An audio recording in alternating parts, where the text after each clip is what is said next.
Hello, my name is Salvador Rivera-Patton. I am a half Puerto Rican, half Chilean man. I am currently a personal relationship Christian, and this is my Religious Pluralism project.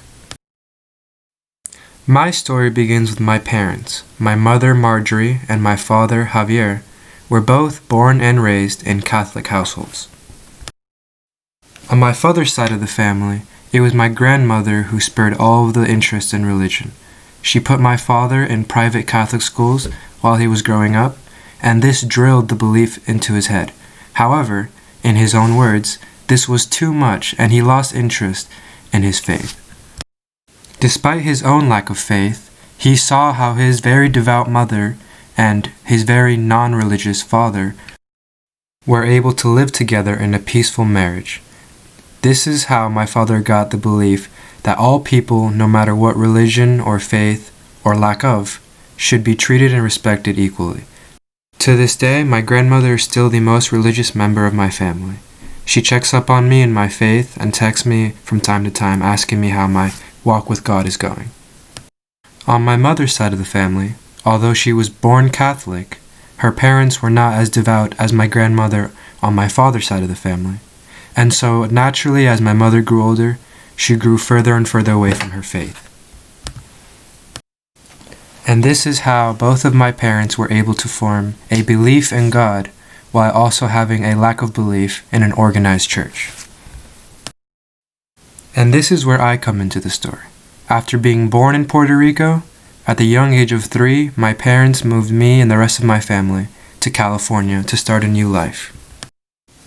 It was here at my middle school that my parents became friends with another family that was Baha'i, and soon they invited me and my brother to attend their weekly study meetings.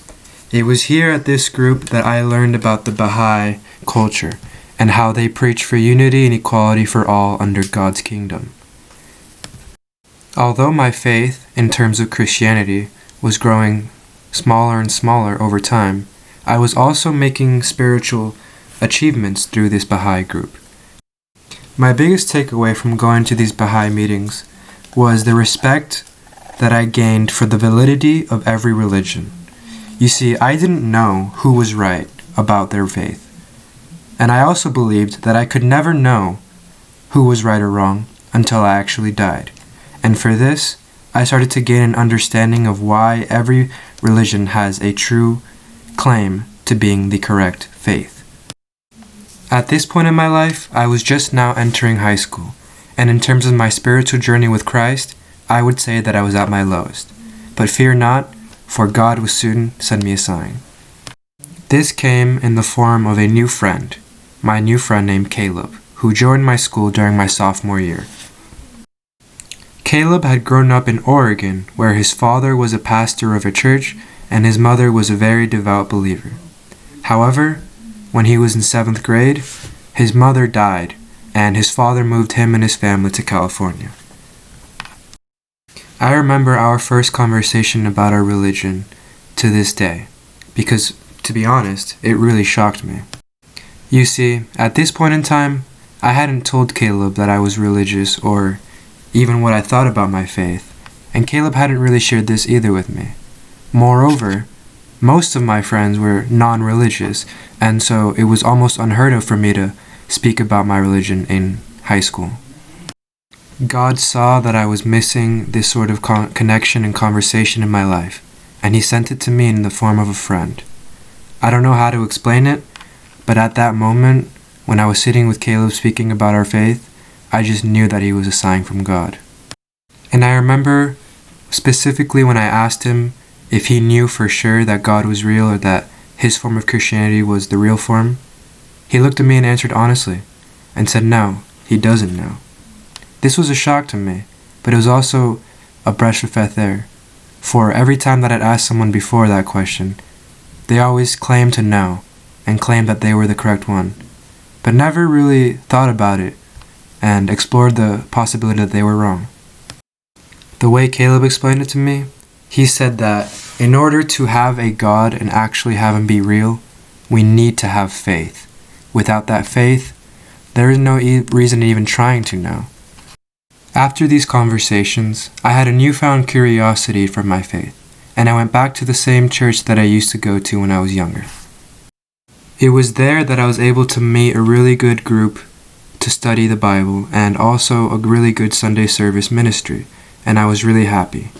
However, I also found out that not everything that I believed in aligned with their values, and I started to realize that in order to create my own definition of faith, I needed to have my own way of thinking about it. I needed to have my own personal relationship with God.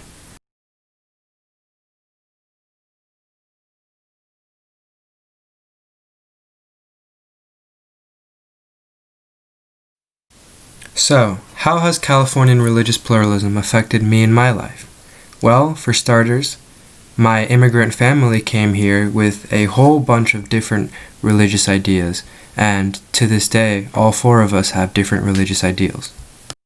Moreover, my parents learned at a very early age that people of different beliefs can live in harmony, and they passed down this knowledge to me. My experience with the Baha'i taught me that every culture has a valid reasoning for why their belief is legit. After my time with the Baha'i, I have learned to approach each religion as if there is a truth that I can take away from it. And lastly, my own spiritual roller coaster has taken me through several different denominations of Christianity. Through all of them, I have found that my belief system is founded upon a personal relationship with Father God and Jesus Christ. Thank you for watching my video and learning about Californian religious pluralism this year in this class, but something that I've been believing in for a long time.